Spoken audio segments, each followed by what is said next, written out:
Pakinggan na na maging tayo doon sa masang vlogger from Canada. Ito masaya siya. Pag nagbablog siya, masayang masaya. Merong kinakay kasi, Hello guys, nandito na naman ako at ito, hindi ito masayang balita guys.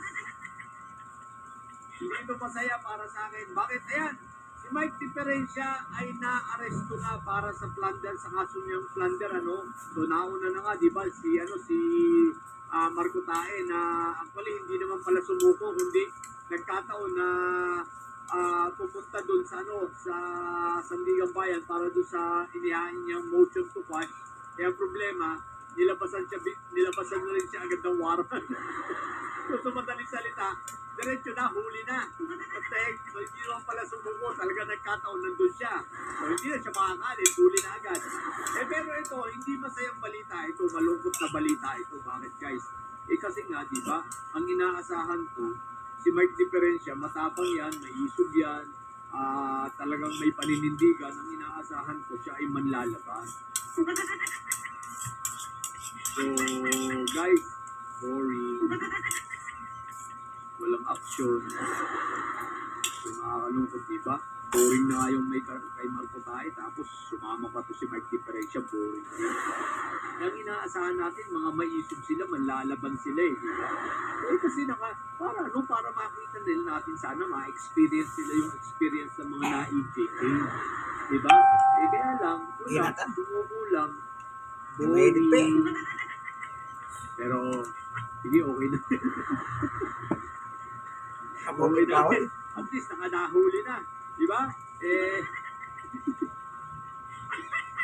Okay na rin, nahuli na. Pero ito ano na lang, ganito na lang, pag-ingatin lang natin yung mga pag-ingatin lang natin, diba, pag ito ay kinumitay sa Payatas, BGMP, may payo lang ako sa inyo, babantayan ninyo itong mabuti si Mike Diferencia.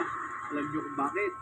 Kasi, diba, sa Payatas kasi, ang kulungan dyan, ang kabila, ay kulungan ng mga babae. No? So, magkatabi lang yan, babae at lalaki.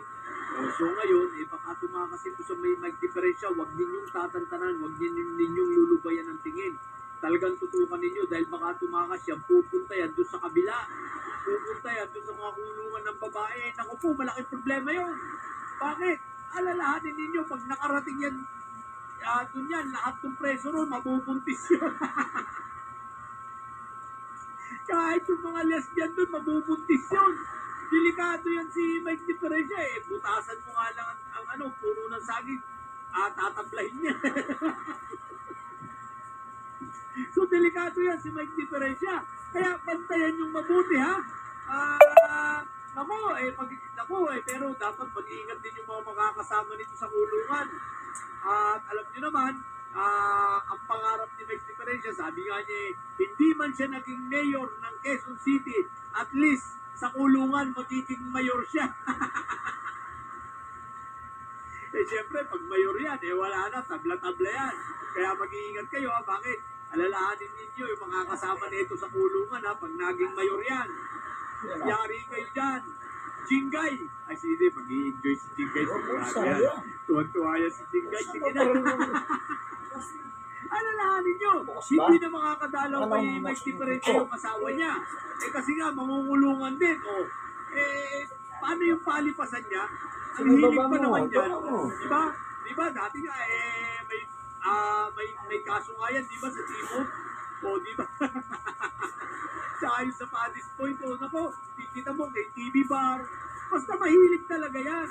Ngayon, Jingay, handa mo na mantika dyan, malamang-lamang, ikaw ang magiging jowa. Ikaw ang magiging palipasan yan.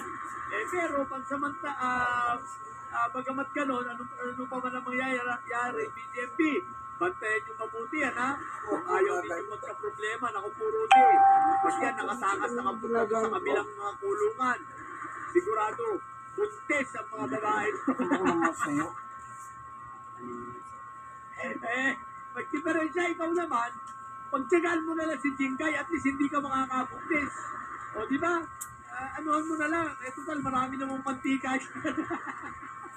Hindi ka matatanggihan ni Jingkay, mag-e-enjoy pa yan. Di ba nga? So yun, ito ay malungkot at masaya at malungkot na balita. Masaya dahil yan, nahuli na si Jingkay. Malungkot kasi hindi siya nanlaban. Eh, ang inaasahan natin sa mga maisog, nanlalaban, di ba? Eh, wala pala kayo eh. May sugan lang pala kayo eh. Puro yabang lang kayo, may isog kayo eh. Hindi pala kayo marunong manlaban eh. Akala ko ba, tapang nyo. What the heck?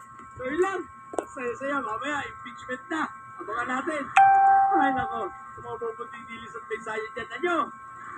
Ang tatay nyo ay preso, ang pipi nyo ay bobo. So, tigil yung mga bobo at may sayo sa mga may sayo. Dahil lagi, hi, vlog! Bye!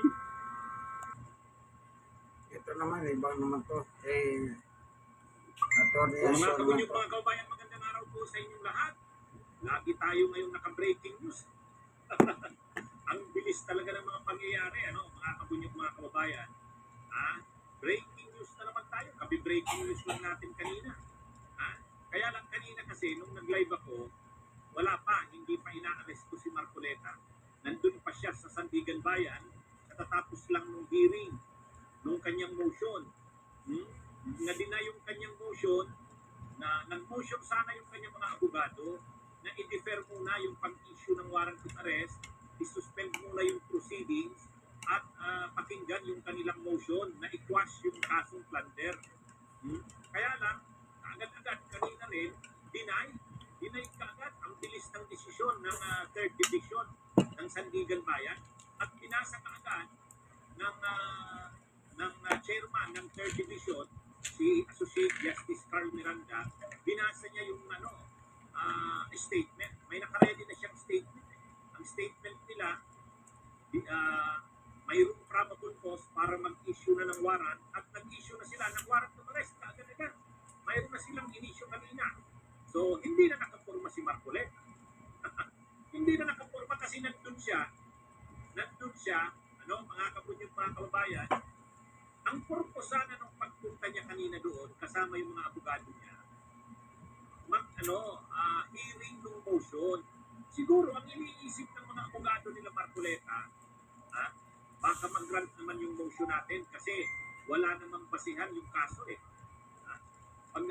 Pag nag-grant kasi yung motion nila, hindi mag-i-issue ang Sandigan Bayan ng warrant of arrest. Kasi ang motion nila, i-defer muna ang issuance of warrant of arrest.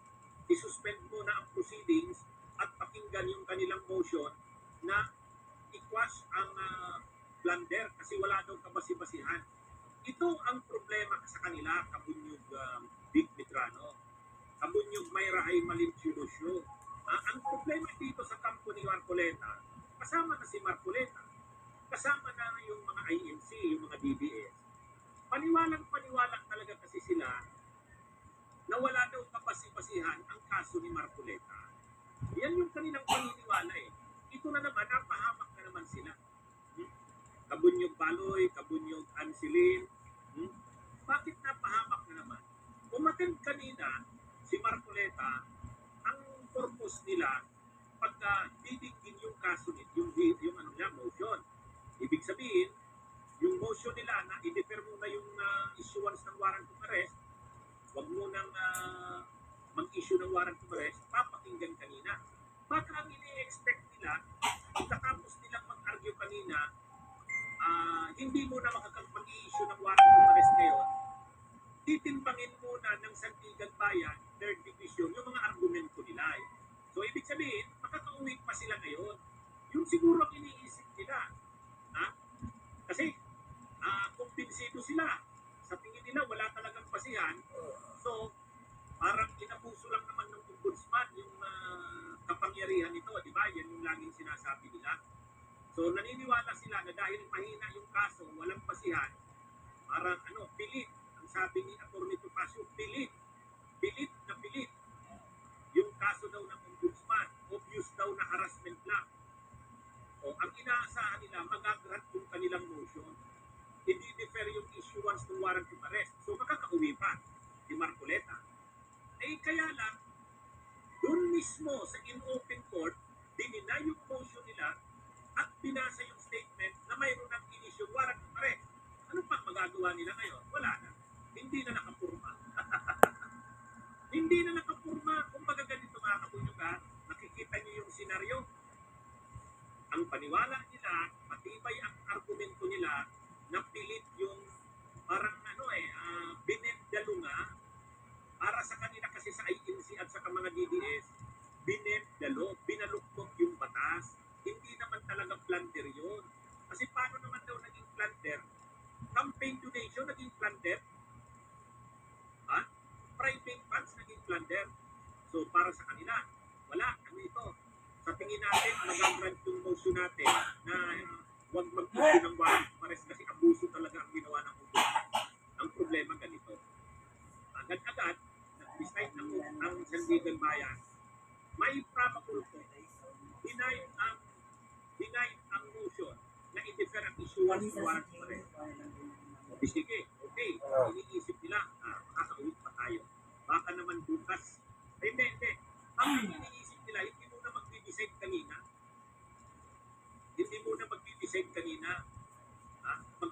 Mag-ano pa muna. I-consider pa muna yung kanilang motion for reconsideration. So, uwian muna. Hihintayin siguro nila bukas. Ha? Ay hindi. Ha? Kabunyog Jo Abbas, good day. Agad-agad, in open court kanina, nag-decide ang Sandigan Bayan, 3rd Division. Denied. Ganun, ibig sabihin, ganun confirm yung stand ng Sandigan Bayan na may probable cause ang kaso ito.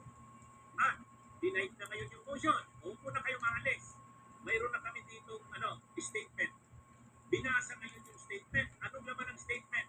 Mayroon na kaming inisyong warrant of arrest. Kung mayroon ng inisyong warrant of arrest, nandun na si Marcoleta, papalabasin mo pa ba yun? Papauwiin mo pa ba yun? Natural hindi. Kasi yung warrant of arrest, effective, pagka-perma niyan, pagka-anunsyo niyan, effective na kaagad yan. Mag-i-effect na kaagad yan. Ay mayroon ng mga CIDG sa labas na naghihintay. Mayroon ng mga CIDG sa labas na naghihintay. Kaya, dahil mayroon na, mayroon na pala warrant of arrest, huwag na nating paalisin dito. Huwag na nating paalisin dito. Alam niyo mga kabunyog, sa isang banda, may maganda ding nangyari dyan. Kasi, kung nakauwi pa si Marcoleta at saka nag-issue ng arrest warrant, baka magulo pa. Dito hindi na eh. Nandun na mismo sa korte. At nung habang nandun siya sa korte, denied yung motion niya, inanunsyo na ngayon ng chairman, si Associate Justice Carl Miranda, inanunsyo niya na mayroon na silang nilabas na arrest warrant. So dahil mayroon nang nilabas na arrest warrant, isa-isang naglapitan na ngayon yung mga CIDG. Hindi na pinalabas si Marcoleta. Hindi na nakapurma. Doon na mismo, alam ka naman, pauwiin mo ba? Pwede pa bang magsabi si Marcoleta, uuwi muna ako? Hindi na, kasi mayroon ng warrant of arrest. So, hindi na makakapurma yung supporters niya.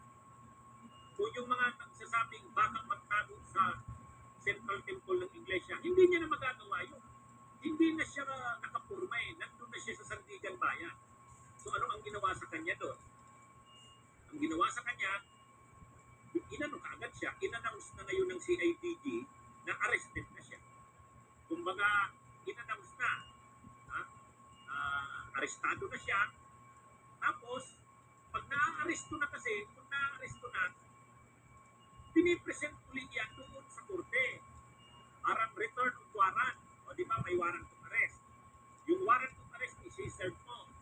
Isi-serve mo doon sa akusado. Pagka-aresto mo sa kanya, mga kabunyog, babalik ka doon sa korte, i-return mo yung warrant. Sasabihin mo na na-aresto na namin. Ni-return na yung warrant. Kaya, ano na ito? Actually, sumunod na si DILG Secretary Jun Vicrimulya, in-announce niya na formally arrested na. So hindi na yan makakalabas doon. Kasi kung arrested na, ibig sabihin, nasa jurisdiction na siya ng korte. Traveling the world just arrived.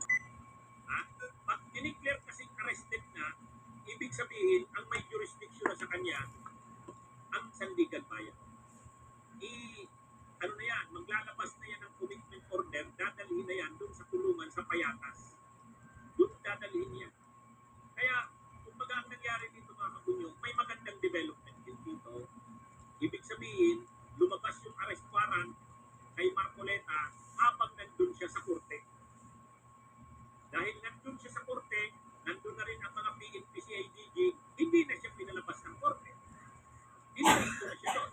At pagka-arrest mo sa kanya, ni-return na yung warrant sa korte. U-order na ngayon ng korte, yung Sandigan Bayan. Dalhin na yan sa kulungan niya. Yun. Mag-aano pa yan, mga booking procedure. Ibig sabihin yung magsiyak, o ito yung maabangan natin. Ano bang mangyayari? Ipatanggal ba ang wig? Yun ang excited ang marami. Ayun naman. ang marami excited kung anong mangyayari kay Marcoleta. Pag kinunan ba siya ng magsiyak, ipapaalis ba ang wig? Abangan natin. So, doon sa mga ibang balita, meron na silang magshot. Siya, si Marcoleta, si Mike Defensor, at saka yung De Jesus. Ang wala pa, yung Aristotle Dry. Yun pang hindi pa nila na-aresto.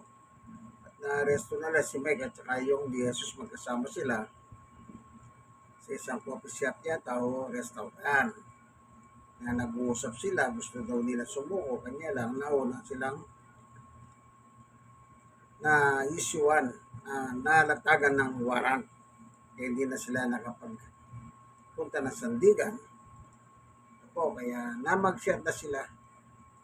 So yung kinukwento lang ni Atty. So yung kaganapan kanina umaga na nakabuti nga dahil nandun na rin lang siya. Kasi umaasam siya, anong inaasam niya, na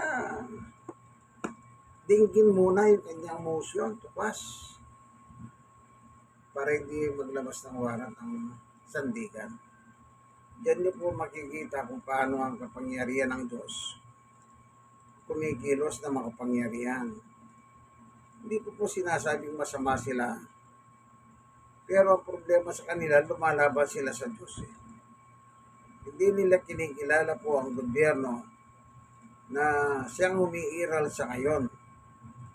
Kasi sa Biblia, kung babasahin po natin yung Roma, babasahin lang natin. Ganito po mababasa sa libro ng Roma 13. Ang bawat tao dapat pasakop sa mga pinuno ng pamahalaan sapagkat walang pamahalaang hindi nagmula sa Diyos. At ang Diyos ang nagtatag ng mga pamahalaang umiiral. Hindi nila kursunado yung gobyerno umiiral Kaya yung mga grupo nila, Iglesia ni Cristo, ni Marcoleta, gusto nila matanggal si Pangulong Bongbong at iupo nila yung kanilang reyna. Sinong reyna? Siyempre si Lustay. Yan ang gusto nila. Pwes nilang ginawa yan Yung rally nila nung January, yung Iglesia ni Cristo sa Luneta, nandun lang si Sara, naghihintay lang. After na mag-speech si Senator Jaime Marcos, binira si Pangulong Bongbong, akala nila kikilos sa military. Si Pidio, nakahanda na siya, nakabihis pa. Handang-handa na sumumpa. Kaso hindi gumalaw ang military. At ito nga yung rally nitong nakaraan. Nakahanda na naman siya.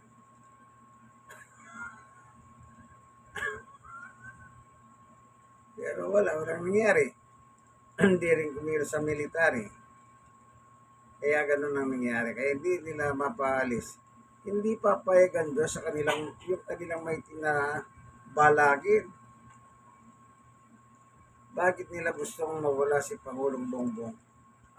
Sandamak ng mga DDS supporter ng Duterte sa involved sa iba't ibang mga anomalya. Paano hindi nila palalayasan si Bongbong sa Malacanang? Para huwag na silang maakusahan. Sa panahon ni Pangulong Bongbong, sumabog ang mga illegal na activities ng mga DDS. Kaya isa-isa kinakasuhan. Meron namang ebidensya ho eh. Kung walang ebidensya,